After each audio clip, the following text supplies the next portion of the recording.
Last we left, it felt like Magnus was putting the pressure. He has won the c6 pawn. Is there a killer blow here?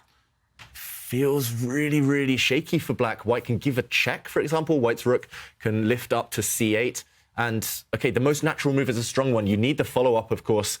The engine, as we see below the board, does confirm White has only one winning move. This is just a once kind of blink-and-you-miss-it opportunity. But what's the follow-up? What is it? Rook c8. Your only move is king to h7. How do you finish this off? Maybe just put your queen on the c2, c3. Yeah, something like that. Maybe we show this because it was a blunder from Nepomniachtchi.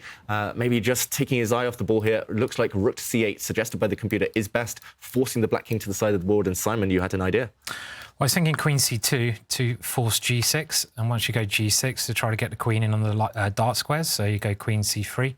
And that seems to force like f6, which is a really ugly move to play. You don't want to play f6 and just assume there'd be something here. I didn't know what, but... On the board.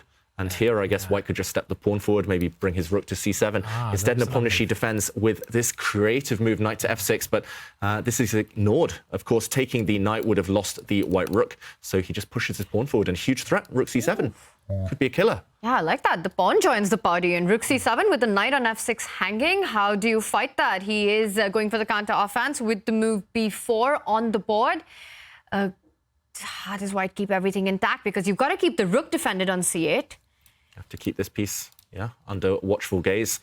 I'm wondering whether you can trade off queens. Maybe a move like queen to c7. It feels like going back would be the wrong direction. Suddenly, black is going to start hitting you with this pawn. And I think queen c7 process of elimination. And now the problem is after queen takes queen, the key is to take back. Well, I was going to say with the pawn. Do you take back with the pawn here? The threat is to jump out the way with your rook, with a check, giving away the rook, but forcing your pawn through on the next move. I think that might be the clincher. And black will probably have to sacrifice a piece there with knight jumping back to e8 to give that up to win the c7 pawn, but it shouldn't be enough. You just pick up the knight and having this extra b pawn under control. That should be easy. Queen c7 on the board. Big trouble for Jan Nepomniachtchi. If not queen takes c7, can he find a way to go just queen? But if you move the queen, the white queen is jumping onto d8 with a threat along the 8th rank. Yeah, I think Nepomniachtchi, actually, when he made that mistake, he calculated 4-5 moves into the future, but he just stopped one move too soon. I think he missed queen c7, or at least underestimated it, and Magnus just saw one move deeper. That's the kind of stakes at this level. Often you see enough. But if you take your eye off the ball, if you stop, if you don't push your calculation, then sometimes the opponents just see further. And here this looks like, suddenly Magnus has worked his magic. He's really recovered from that previous game. He has been in driver's seat throughout the match, right? Starting from game 1, getting that end game and then creating his chances and getting big advantage in that one. Game 2 as well, pushing for the majority of the game till that oversight. And now this one, fully under control. Queen c7 played. Jan Nepomniachtchi shaking his head. Can't get out of this trade. You go queen a6, queen d8. Looks like game over. If you trade the queen, you just go into an end game, down an entire piece. Big trouble here for Jan. Yeah, basically.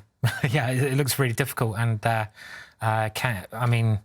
I guess Magnus will spot the checkmate in this one as well. And this was the star move, right? Queen c7. And Jan clearly missed this move. It looked like he was getting very good compensation with his b pawn. And it's an easy move to miss because it kind of seems clumsy putting the queen on the square. But I can't see a defence at the moment. And after queen takes queen, David, you pointed out pawn takes, which is probably winning.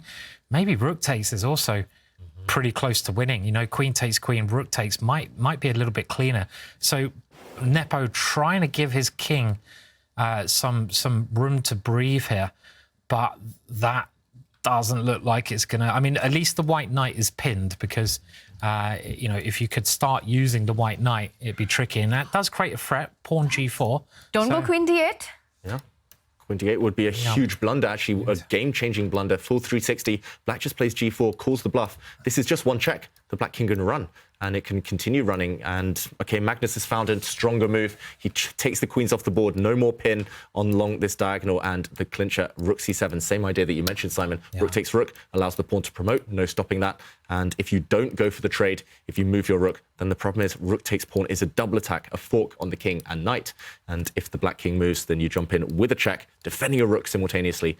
And there's several ways to win this position. You can just go ahead and make a new queen. If you want to be flashy, maybe you take this knight and then give a knight fork. But yeah, I think this one is game over. And okay, he's found a different path for the black rook. He's holding things together, but knight e5 has happened anyway. And Magnus, wow, knight to g4. What is this? King takes knight now. I guess he wants to meet by rook takes. 6, and there's a checkmate. Yeah, there's a checkmate. Wow. Lovely. Rook takes pawn now looks like the most natural move. Yeah. Took us a while, but look at this. The black king finally caught. Beautiful. Magnus does know his checkmates, everyone. Beautiful. Even in an endgame, the black king is about to be caught on the edge of the board. We're seeing these being played out. I think we're going to see a checkmate on the board in this one. He missed it in game 2, but he's going to play it out this one. The problem in game 2 was there were queens on the board.